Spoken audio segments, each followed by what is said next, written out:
Jadi insyaAllah kita mulakan majlis kita pada malam ini dengan bacaan umum kitab Al-Fatihah.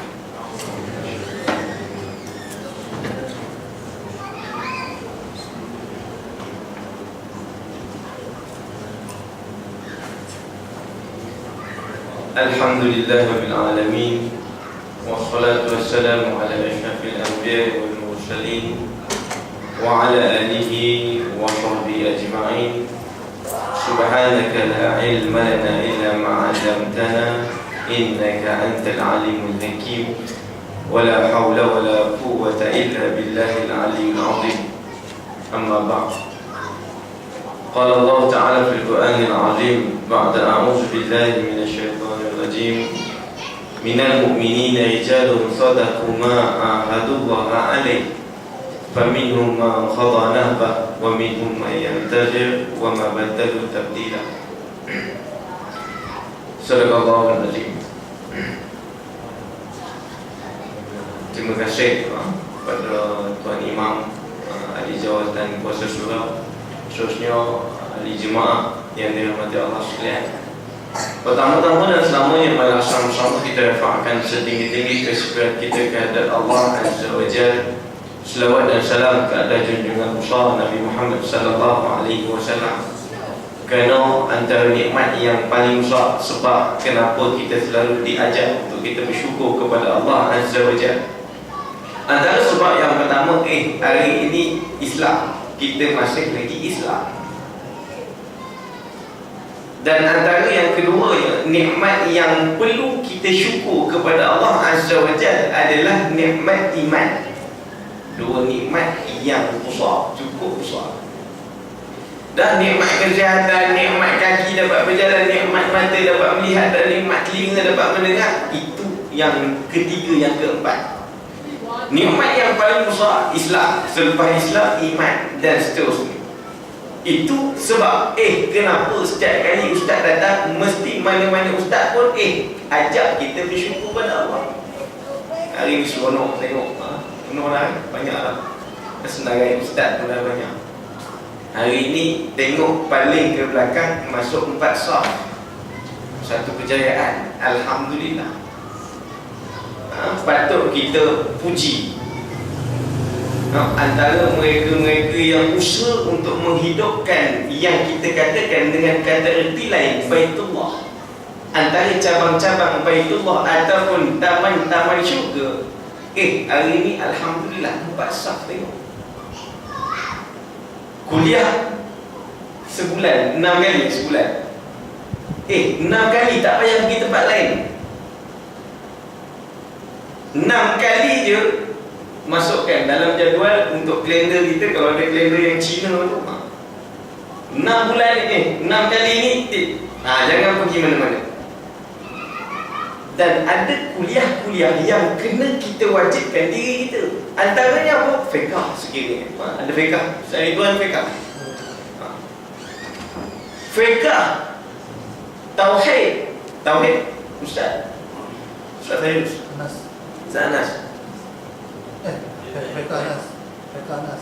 Ustaz Ridwan. Tafsir. Ustaz Ridwan ada tafsir. Ridwan Yunus. Fiqh. Kalau hadis, mungkin ada emergency case. Yang hari ini kita kata aja hadis, cerita bab hadis, kelebihan hadis, tak apa. Tapi ada sesetengah ilmu yang kita kena wajibkan pada diri kita. Contohnya fiqh, cerita bab fardu ain. Bila sebut fardu ain wajib. Cerita bab solat ni, solat ni bukan untuk mana, untuk kita. Cerita bab puasa ni, kita lagi. Cerita bab haji, bab zakat, kita. Cerita bab bersuci, berwuduk, cara membatalkan, macam-macam, itu semua kita. Dan lagi cantik kalau bawa anak dan isteri sekali. Saya mengajar fiqh juga di Masjid Islahiyah. Tahu kan Masjid Islahiyah? Wang. Batu berapa? Batu 17. Masih lagi batu 17. Baru lepas bab bersuci, masuk bab sebab-sebab mandi wajib. Sebelum itu cerita bab haid. Kita cerita bab haid, Kalau masjid Islahiyah ni ramai. Ada yang tak bawa bini, habis kuliah kita cerita Pak, antara yang ditanya kita cerita, wanita ini dia bila keluar, kita cerita sikit Pak Fekam. Mungkin dah belajar dah, tapi saya nak ulang, kongsi poin-poin yang penting. Sebab apa yang Ustaz kata kena bawa anak, kena bawa bini? Ini kita nak cerita antara sebab. Kalau tak masuk tajuk tak apa. Kalau kena dengan tajuk, Allah menyesal aku tak bawa bini. Kita nak cerita wanita, bila sebut wanita akan keluar 3 jenis darah. Keluar je darah 3 jenis ni, takkan lari daripada 3. Yang pertama haid, yang kedua nifas, dan yang ketiga istihadah. Ada tak yang keempat? Tak ada dah. Keluar je darah 3 ni, tak lepas daripada 3 ni. Haid yang macam mana? Haid yang keluar daripada baris wanita, daripada rahim wanita, bukan sebab sakit. Dia keluar, memang time dia keluar. Darah nifas keluar, keluar dengan sebab wiladah, sebab bersalin. Dan istihadah ni yang keluar bukan sebab keluarnya, bukan haid, bukan nifas, istihadah lah tu. Dah bila haid ada benda yang dia tak boleh buat, tak boleh solat, tak boleh tawaf, tak boleh puasa, boleh. Begitu juga dengan nifas. Tapi bila masuk bab istihadah, yang keluar itu bukan haid dan bukan nifas, dia dihukumkan dengan istihadah. Puasa wajib puasa, solat wajib solat, tawaf silakan, tak ada masalah. Wajib solat, wajib puasa.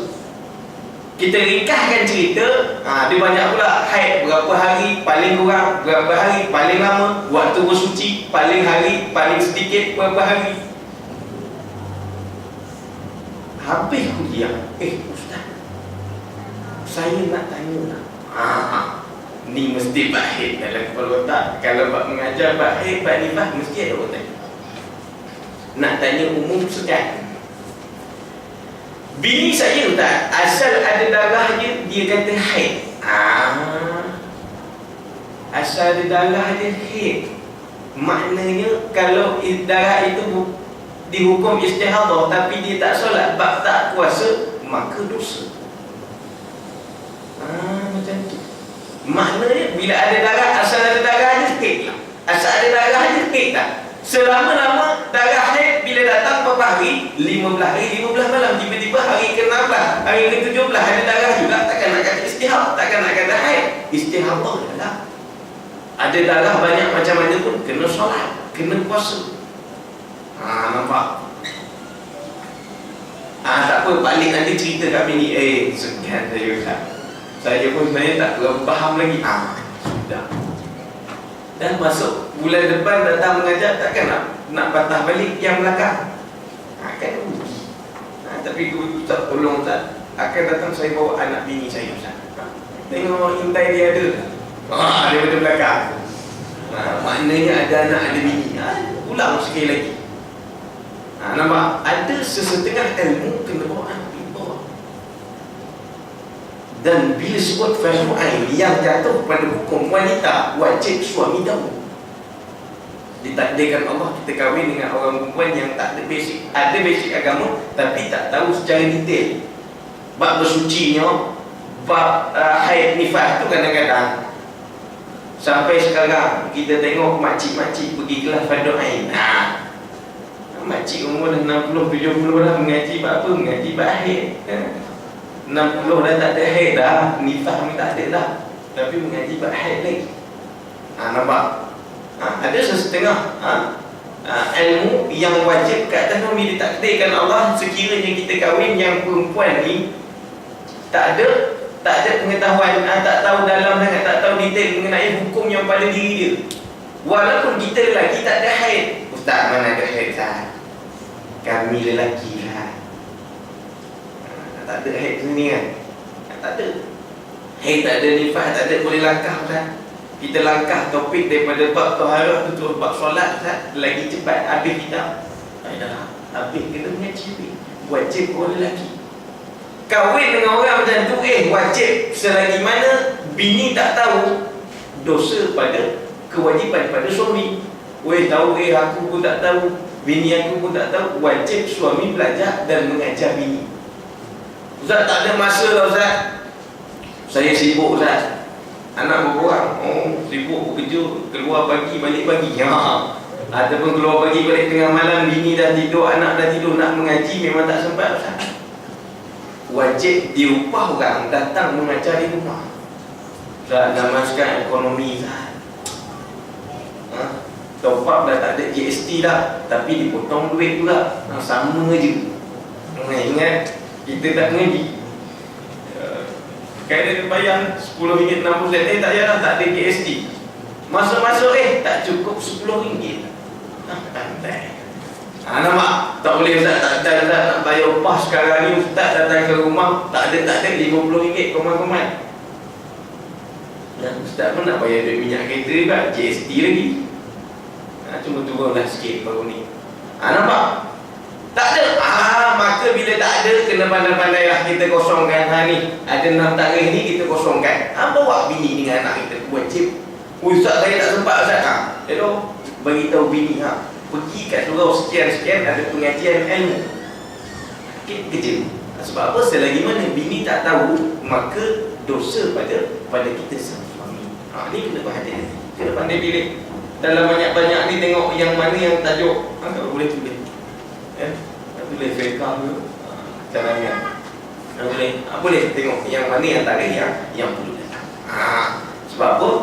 Ilmu ni selagi tak mengaji maka tak tahu. Bila tak tahu maka kita duduk dalam golongan juhala, orang yang jahil. Tak adalah antara orang yang rugi di atas dunia ini mereka yang dalam golongan yang juhala, jahil.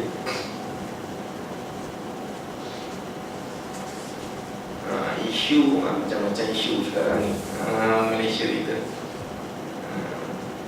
Isu remaja, isu bapa remaja, macam-macam isu. Tempat saya mengajar pusat pemulihan. Dapat anak murid baru. Kenal suatu ketika dahulu pernah menggemparkan Malaysia dengan dakwaan mereka dia sebagai wakil Tuhan. Islam itu kahar, Rasul kahar, dimasukkan ke dalam penjara selama 6 tahun dan boleh keluar dengan penjamin di mana-mana pusat pemulihan. Dan pusat pemulihan yang saya mengajar tu mereka jamin, maknanya duduk di tempat mereka sehingga akidahnya betul-betul okey, tak kenyanya. Rasul kahar. Bila masih lagi pengikutnya ramai. Bila masuk hantar ke pusat tu penuh, pengikut-pengikut dia ramai datang. Risau juga ke depan. Takut kita jadi anak murid dia pula. Keluar berita akan datang seorang ustaz dipercayai pengikut Rasul kahar. Tengok pula ustaz ni mengajar aku dulu. Jenuh. Mudah-mudahan janganlah. Dan dalam masa yang sama baru ni ada temu ulama daripada restorasi.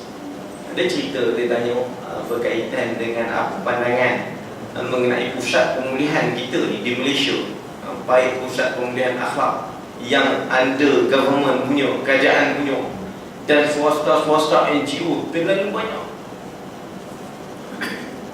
Dan kebanyakan boleh kata 70% yang masuk, terutama yang terlibat dengan dadah masuk, dan yang terlibat dengan sosial, maknanya masalah remaja, ramai hampir 70% yang keluar dan masuk semula. Itu biasa. Keluar masuk semula. Apa pandangan? Kita kata antara pandangan yang kita berikan, government salah satu pihak, ataupun kita kata government merupakan yang paling penting memainkan peranan. Bilion, setiap tahun bilion, jutaan ringgit dipelajarkan ke pusat-pusat pemulihan akhlak ni. Kalau kita kata masuk kali kedua tempat air, menyusahkan betul. Itu kali ikut logik. Sehari-sehari RM7 makan orang kali lah berapa? Banyak. Jadi antara pendekanan yang kita tekankan, pusat pemulihan ni banyak. Kebanyakan pusat pemulihan ni beri pembaikan untuk jasmani je. Buat sukan, buat itu, buat ini. Nak apa? Sebab yang dadah ni lah, khusus pada yang dadah ni nak bagi badan sehat elok. Tapi satu aspek yang kurang diberikan penekanan, iaitu aspek kerohanian. Sepatutnya dalam kalau kata ada 10 slot sehari, kena ada 5 ataupun lebih aspek yang berunsur agama. Baru betul, baru keluar, tak masuk dah insya-Allah. Sebab apa? Sebab bukan setakat jasmani je, rohani pun kita bagi juga. Ni kadang-kadang ustaz, macam mana ustaz? Dah keluar. Ni tempat saya ni ada yang dah 4 kali keluar masuk, keluar masuk, keluar masuk. Ni suka pening. Tapi baru ni dia tak masuk, dia baru pergi mengajar, baru ni dia tak masuk kelas, baru datang. Seminggu sekali kena lapor diri di nanti balai polis di Rawang. Wallahu a'lam bishawab. Banyak gejala masyarakat, makin ramai masyarakat, 30 juta wawasan 2020. Makin ramai masyarakat, makin bermasalah, makin banyak perangainya. Yang mengaku dicolek, rupanya tak colek, macam-macam.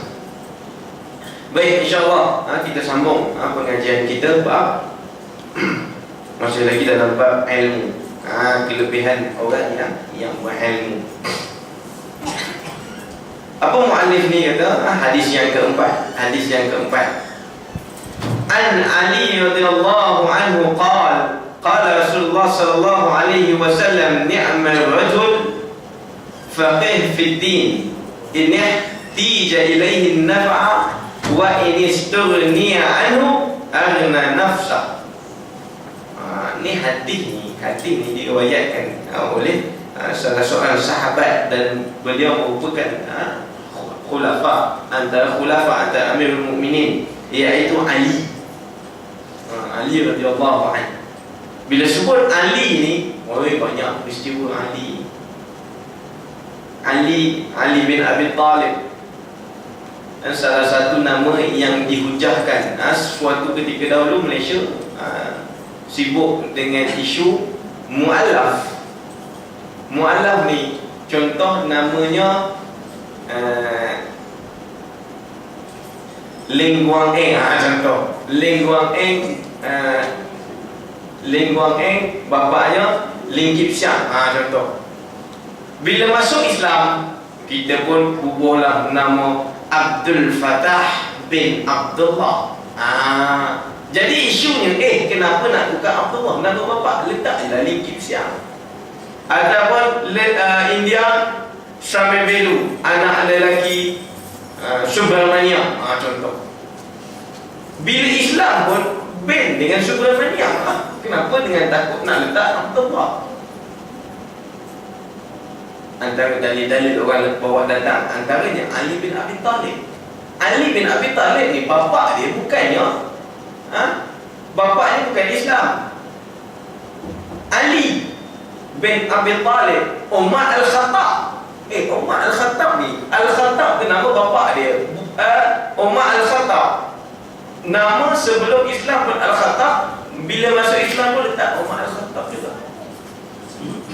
Itu antara sebab kenapa orang kadang-kadang family ni takut sangat bila masuk anak nak masuk Islam. Sebab tu takut hilang keluarga. Kita tahu mahir bab-bab ni, kadang-kadang kita kata tak boleh. Kadang-kadang ada tengah-tengah pejabat agama yang tekankan, tak boleh, kena tukar Abdullah juga. Selagi nama dia tidak memesong, tidak memuji Tuhannya, maka tak ada masalah. Letaklah Subramaniam ke, Ling Kip Siang ke, apa sahaja, tak ada masalah.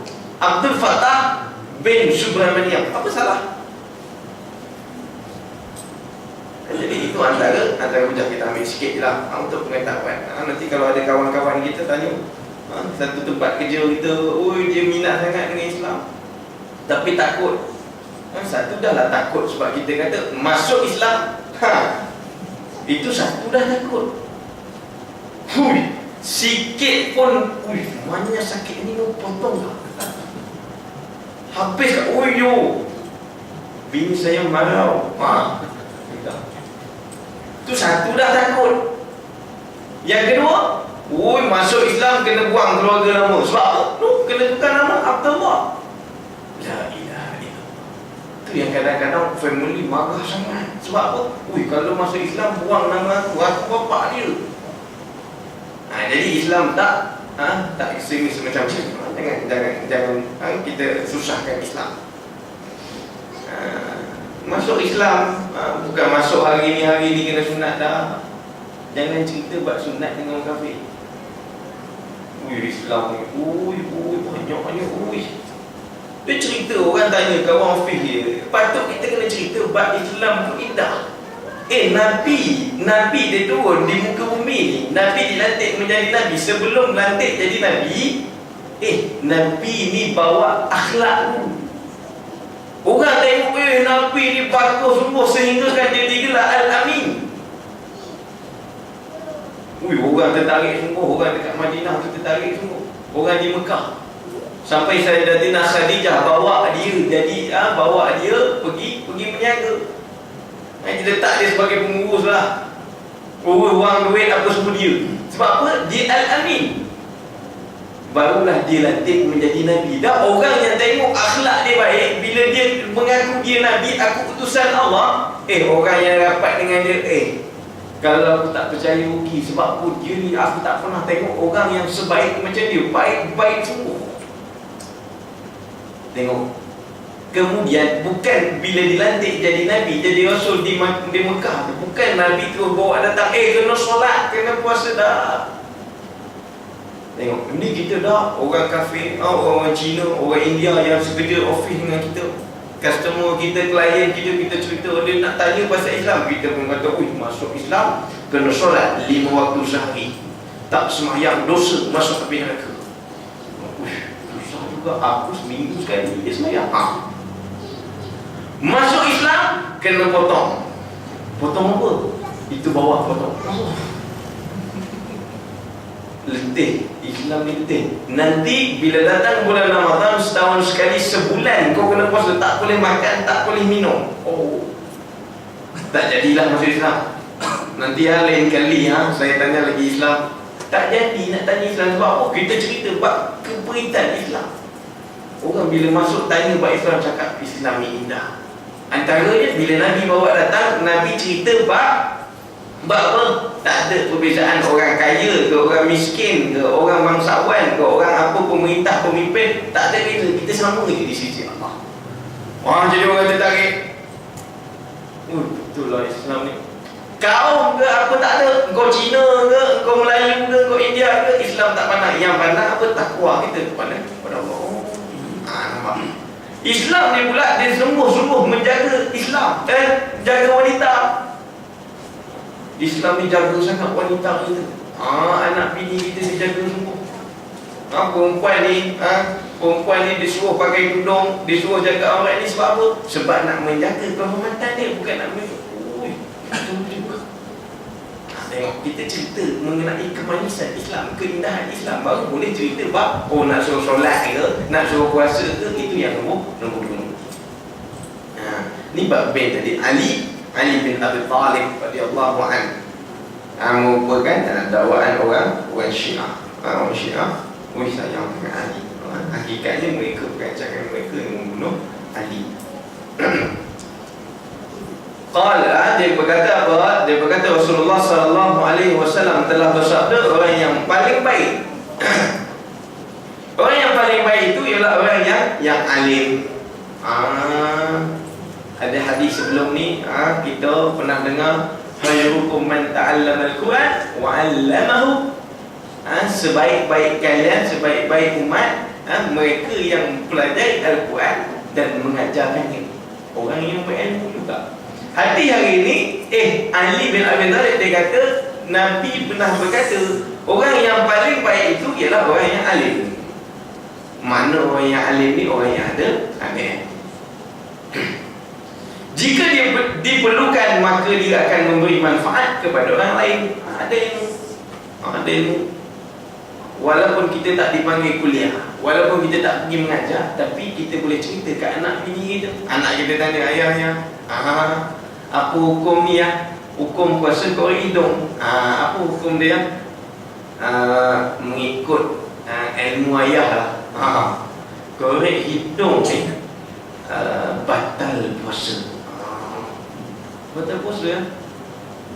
Ayah anak budak umur 5-6 tahun baru nak belajar puasa. Banyak tanya ni. Ayah kentut puasa, kita kentut batal puasa dah ya?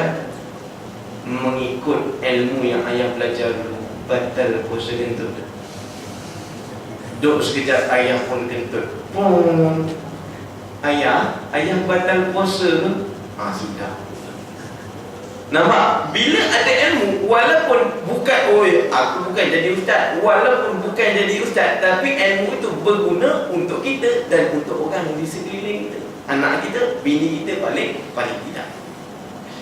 Namun sekiranya dia tidak diperlukan, maka dia akan mencukupkan dirinya. Orang yang alim itu sendiri tidak menyusahkan orang lain. Zat saya anak bini tak ada lah. Walaupun tak ada anak bini, kehidupan kita harian. Kita nak solat, kita nak berwuduk, kita ada time-time kita batal wuduk, time-time kita kena wajib mandi, time-time kita nak berpuasa, time-time kita nak pergi umrah, nak pergi haji. Semua itu wajib kepada ilmu. Maka orang yang ada ilmu, dia antara orang yang diletakkan tempat mereka yang golongan mereka yang terbaik. Kalau dia tidak diperlukan untuk masyarakat, dia diperlukan untuk diri dia. Ini antara kelebihan orang yang buat ilmu. Bukan nak tengok, ustaz. Ustaz tu ustaz lah. Kita walaupun bukan title ustaz, tapi kena tahu. Ini keterangan sikit. Sungguh berkat orang yang alim itu kerana dia sentiasa memberikan kebaikan kepada orang lain.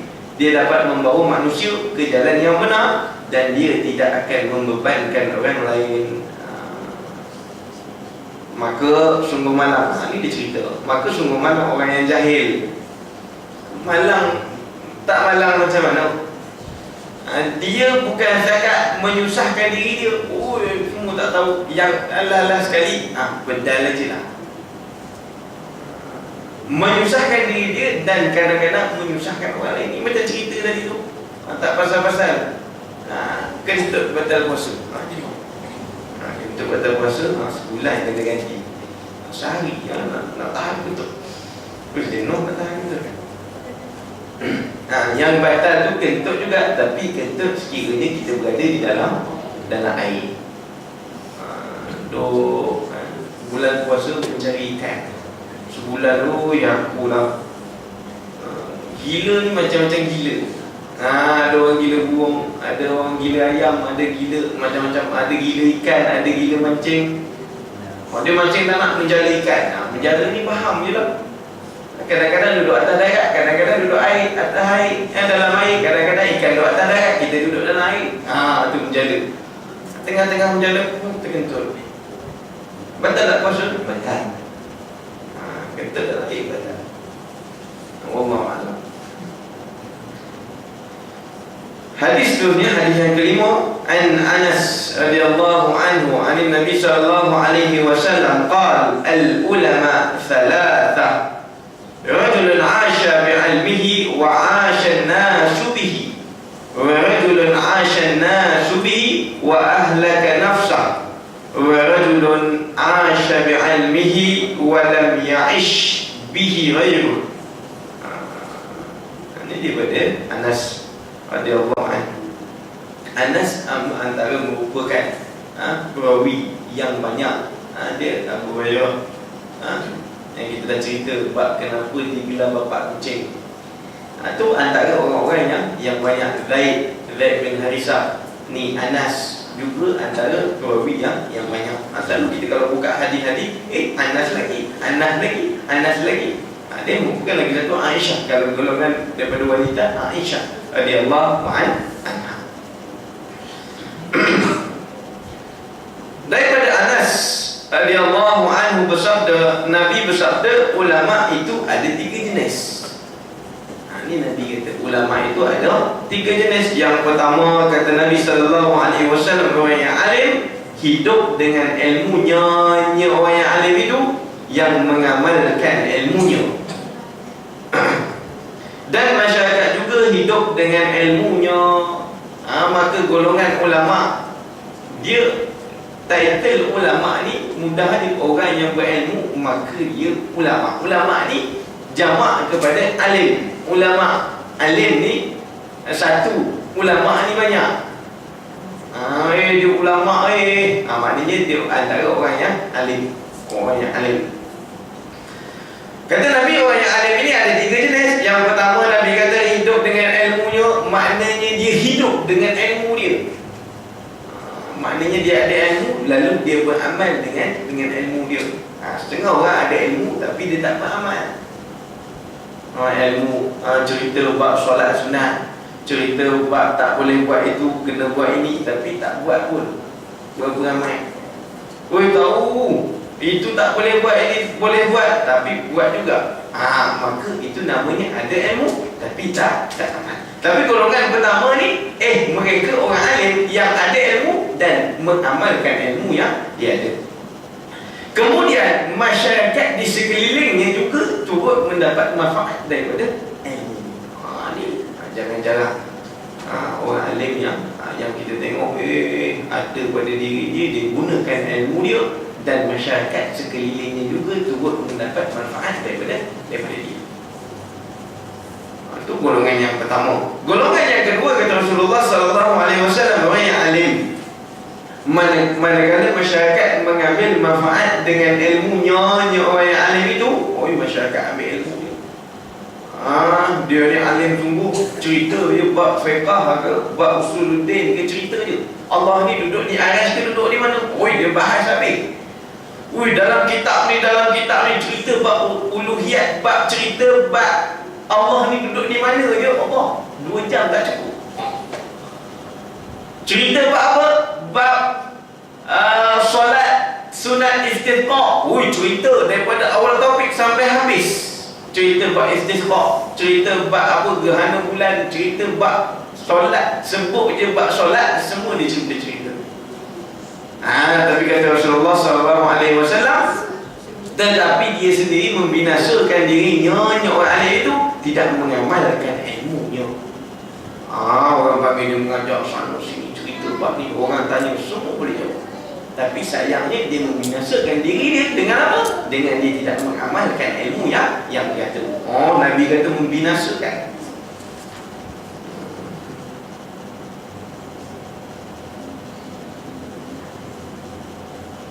Wa ahlaka nafsah.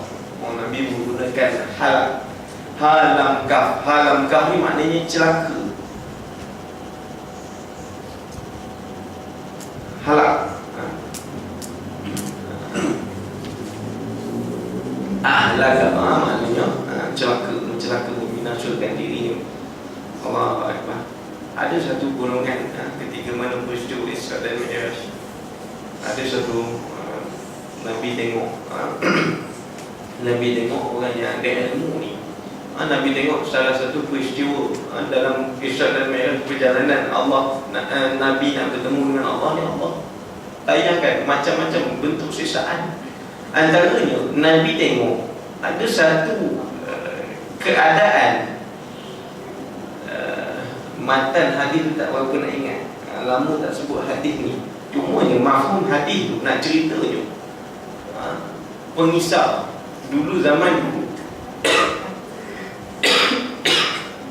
zaman dulu padi dengan gandum ni dia guna kisar. Kadang-kadang diikat lembu, dia kisar, ataupun kalau tak ada dia tolak sendiri, kisar kan. Orang dulu, saya pun tak pernah tengok dalam video, biasalah tengok museum ada. Zaman dulu dia kisar. Nabi nak cerita, satu kejadian, satu keadaan yang aneh Nabi tengok. Ada seorang yang dia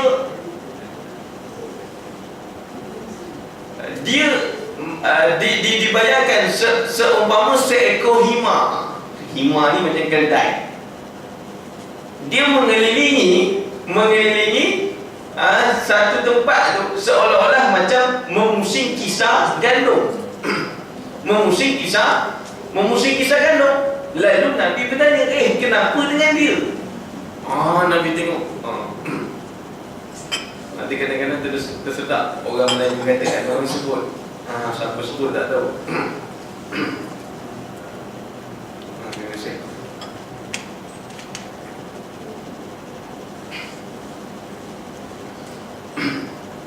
Ingat bila sebut bab air tersedak. Tahun lepas ada je ustaz ni cerita. Tahun lepas khutbah di salah satu surau Jumaat. Tahun lepas nak jadi cerita khutbah ni. Kalau slow bukan khutbah. Bulan puasa ke tak bulan puasa ke, kita berderang. Tengah-tengah khutbah ni tersedak. Hilang cerita bab kita ni puasa.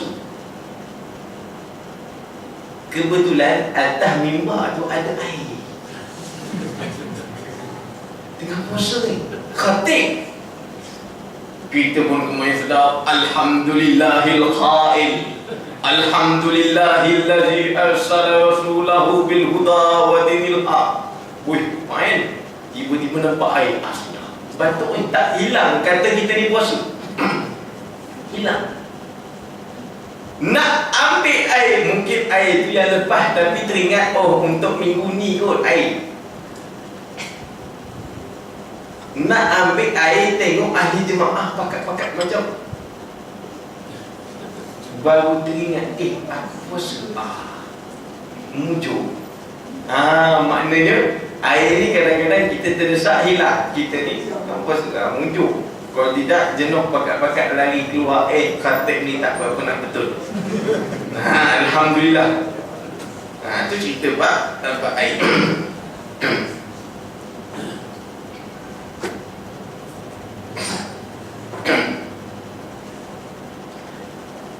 Yang ketiga kata Rasulullah SAW, orang yang alim yang hidup dengan ilmunya. Orang yang alim itu dia hidup dengan ilmunya. Maknanya ingkah cerita dia amalkan amalan yang dia belajar. Dia mengaji jauh, dia mengaji bab agama ni, bab puasanya, bab solatnya, bab zakatnya, bab hajinya, semua cerita, semua ilmu dia belajar, dia amalkan pada diri dia. Tapi yang ketiga ini, orang lain tidak mengambil manfaat daripada ilmunya. Orang yang alim tadi, bab dia, hamba soleh semua, hamba yang taat. Kita tengok, berjuruh sungguh, baik sungguh. Ilmu kita tengok, bab solat ni komplit daripada takbir sampai salam, tak ada yang salah. Kita tengok. Sebab apa? Sebab dia ada ilmu, dia tahu. Tapi bab dia nak manfaatkan ilmu dia pada rakyat, orang sekeliling tak mampu. Sebab apa? Sebab itu mungkin salah satu, tak boleh, aku kalau duduk depan orang ni gementar. Ramai orang yang mengaji ilmu tapi manfaat pada diri dia, tak boleh manfaat pada orang lain. Tak ada masalah, yang penting dia ada ilmu, gunakan. Ini Nabi kata tak celaka. Yang celaka golongan yang kedua. Dan golongan ini yang digambarkan ketika mana perjalanan Isra dan Mi'raj, Nabi nak bertemu dengan takut kita dah mengaji, kita tak amal, takut. Nak kata besarnya sampaikan Allah pertontonkan kepada Nabi. Tapi ada ilmu, dia tak mampu nak sampaikan kepada orang lain. Itu masih lagi diletakkan orang yang baik. Tapi bila ada ilmu tak amal, itu Nabi kata wa ahlak, maka celaka, binasalah. Takut.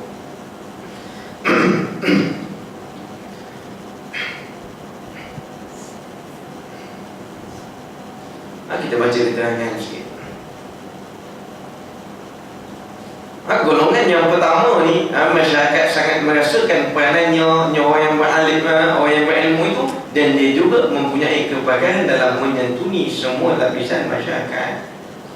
Orang kalau jenis-jenis macam ni, kita letakkan dia di depan.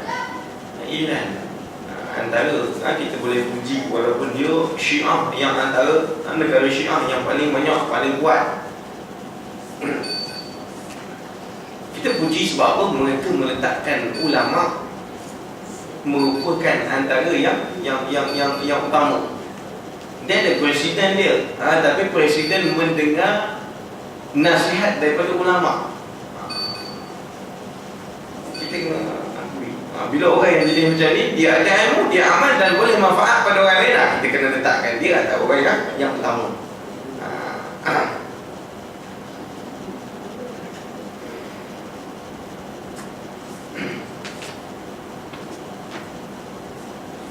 Wallahualam. Kita yang panjang. Hadis yang ke-6. Boleh satu lagi hadis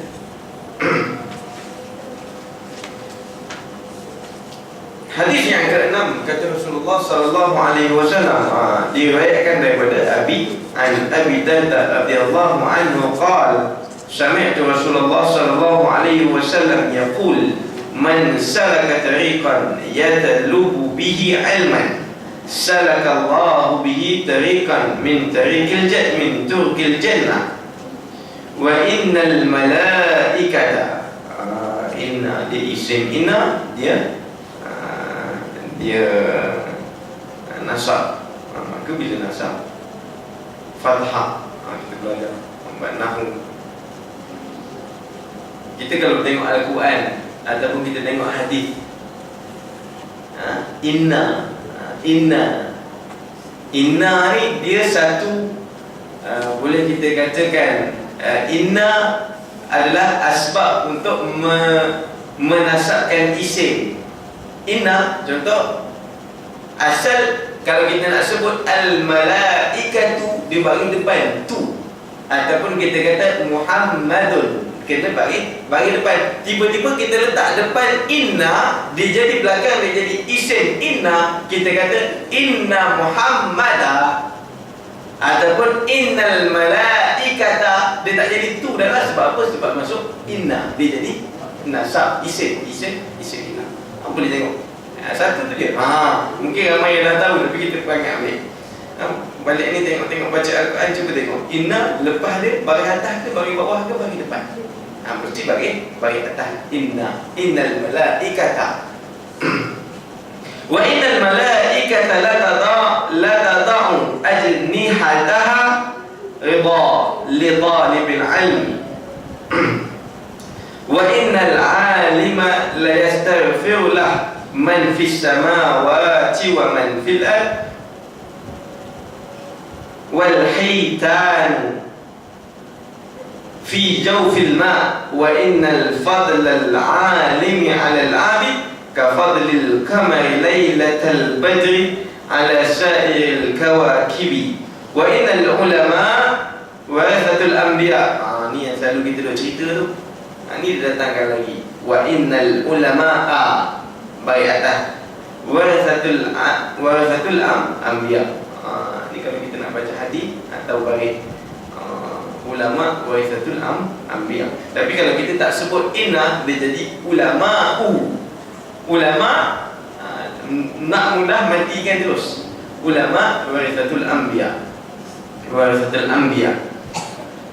Wa innal anbiya lam yuwarrisu dinaran wala dirhaman.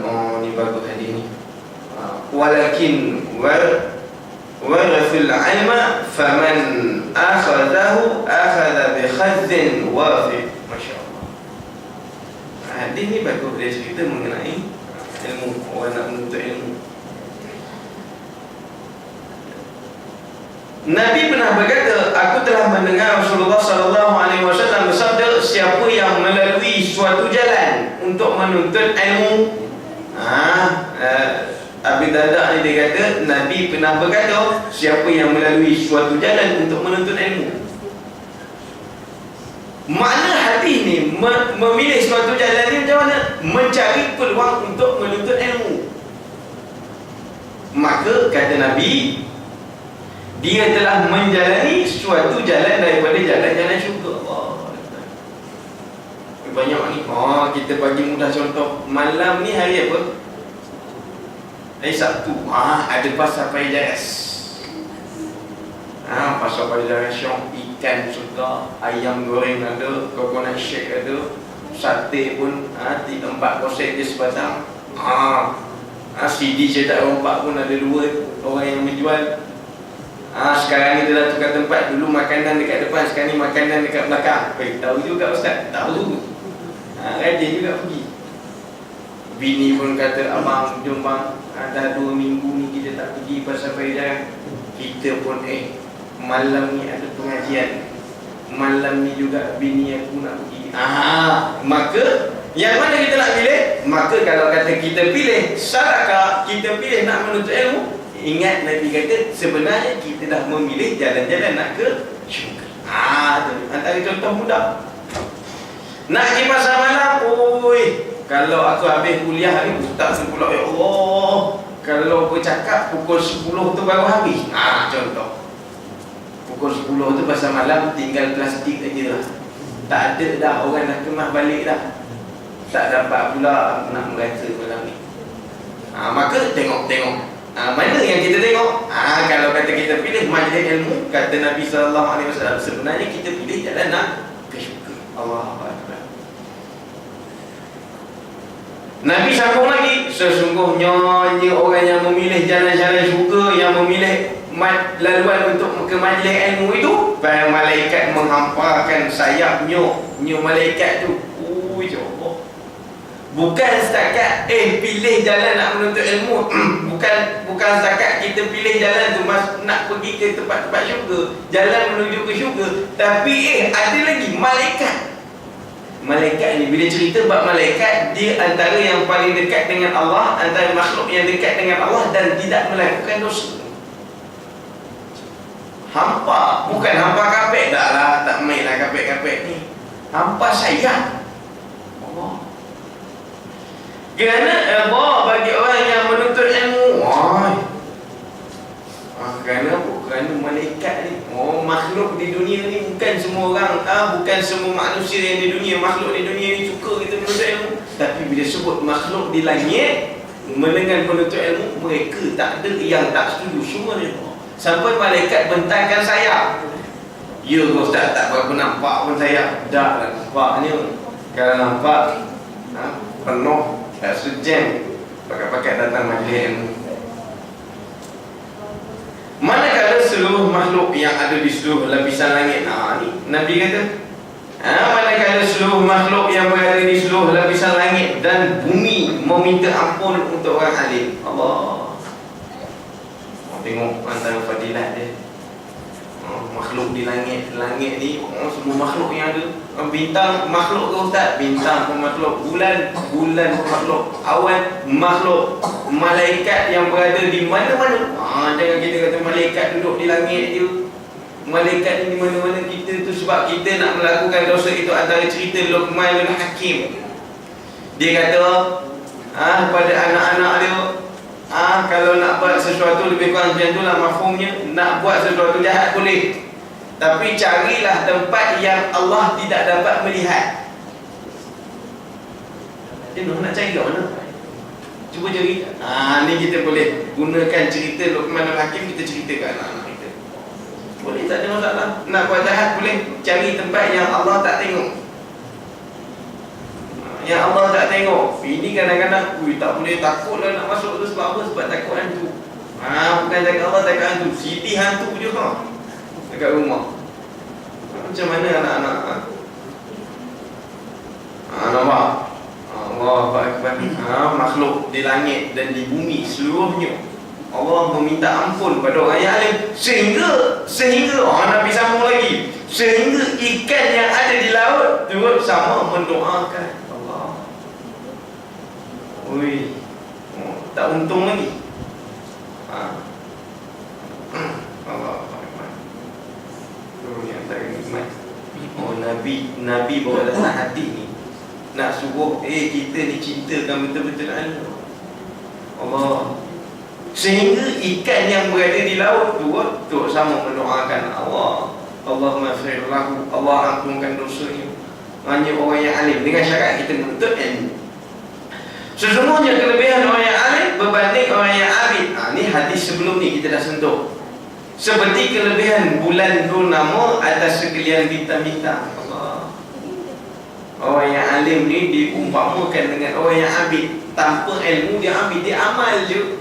Orang solat dia solat, orang puasa dia puasa, tapi tanpa ada ilmu. Dengan orang yang ada ilmu ni, Nabi bandingkan bulan dengan bintang-bintang sekeliling. Bulan kita tengok daripada jauh satu ni bulan, tapi bintang banyak-banyak pun tak mampu menandingi bulan yang satu. Banyak ni yang Nabi cerita kelebihan.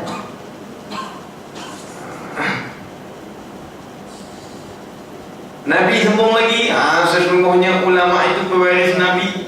Ni selalu kita dah sebut al-ulama warasatul anbiya. Ulama dia rupanya potongan daripada hadis yang panjang, riwayat yang panjang.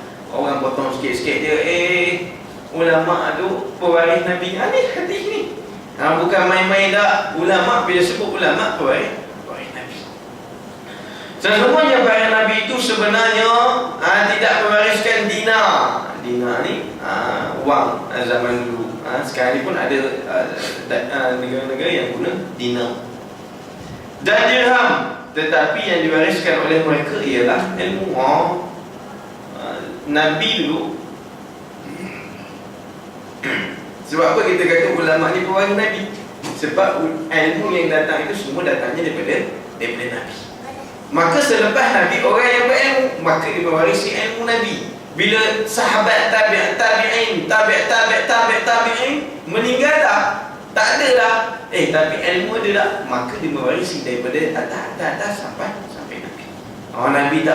Nabi tak wariskan sebuah rumah dah, Nabi tak wariskan sebuah kereta dah, Nabi tak wariskan wang ringgit tak, Nabi tak wariskan. Yang Nabi wariskan ilmu. Hari ni kita tengok, ada ilmu fiqh, ada ilmu tauhid. Walaupun zaman Nabi tak ada, ilmu tafsir ni semua tak ada, tapi yang asal ilmu tu semua datang daripada Nabi. Kita tengok, ilmu tu semua datang daripada Nabi. Siapa yang mengambil ilmu, berarti dia telah mengambil habuan yang paling sempurna. Ini dia nak cerita. Rupanya orang yang ambil jalan nak menuntut ilmu, rupanya bukan setakat dia masuk, bukan dia cakap memilih jalan-jalan ke syurga, bukan setakat malaikat hampakan sayap dah, bukan setakat ikan di laut, bukan setakat makhluk di langit, di bumi mendoakan. Tapi hakikat nak ceritanya, orang yang memilih jalan untuk menuntut ilmu ni, sebenarnya dia dah memilih jalan sempurna, sebaik-baik habuan yang paling sempurna. Tak ada dah habuan yang paling baik melainkan tawaran Nabi SAW. Nabi, bila Nabi sebut, dia hadis Nabi ni selepas daripada Al-Quran. Bila Nabi sebut la yantiqu anil hawa, tak ada dah Nabi tak cerita bab nafsu ni. Nabi semua cerita datang daripada Allahu Akbar. Sadaqallah. Kita kalau baca Al-Quran, sadaqallahul azim, benarlah kata-kata Allah.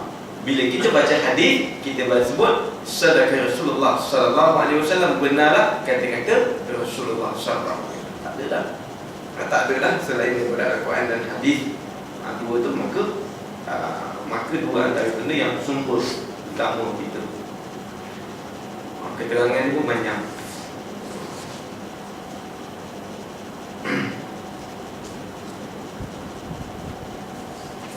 Cukup sekadar tu hadis. InsyaAllah akan datang kita masuk hadis yang ketujuh. Menuntut ilmu itu satu kewajipan. Hadis daripada Anas lagi. Akan datang kita cerita siapa sebenarnya Anas dan apa kelebihan yang ada pada Anas, salah seorang sahabat Nabi yang banyak meriwayatkan hadis. Banyak dia meriwayatkan hadis. Nak tengok sebab apa dia antara. Kalau Zaid bin Thabit, kita dah cerita dah, dia tak apa. Aisyah pun tak apa sebab dia antara orang yang dekat dengan Nabi. Aisyah ni bini Nabi. Maka mana taknya banyaklah cerita dia. Sebab apa dia duduk dengan Nabi? Anas ni macam mana pula? InsyaAllah akan datang kita cerita mengenai Anas. Cukup sekarang tu ambil peluang 6 kuliah bulan ni, tak dapat banyak pun cari salah satu tarikh, kalau boleh antara fiqah usuluddin tu kita utama. Mudah-mudahan dapat manfaat buat diri kita dan ahli keluarga kita. Bawa kalau fiqah usuluddin bab-bab berkaitan dengan fardu ain ni, bawa anak bini kita kalau dapat. Tak dapat anak, bawa bini. Tak dapat bini, bawa anak. Mudah-mudahan dapat manfaat buat kita dan seluruhnya. Itu cukup sekarang tu. Wallahu a'lam bishawab. Assalamualaikum warahmatullahi taala wabarakatuh. Alhamdulillahirabbil alamin wassalatu wassalamu ala asyrafil anbiya'i wal mursalin wa ala alihi wa sahbihi ajma'in. Allahumma faqihna fid din, Allahumma faqihna fid din, Allahumma faqihna fid din wa alaina ta'wil. اللهم اجعل جمعنا هذا جمعا مرحوما وتفرقنا من بعده تفرقا معصوما ولا تجعل اللهم فينا ولا معنا. وصلى الله على سيدنا محمد وعلى اله وصحبه وسلم. الحمد لله.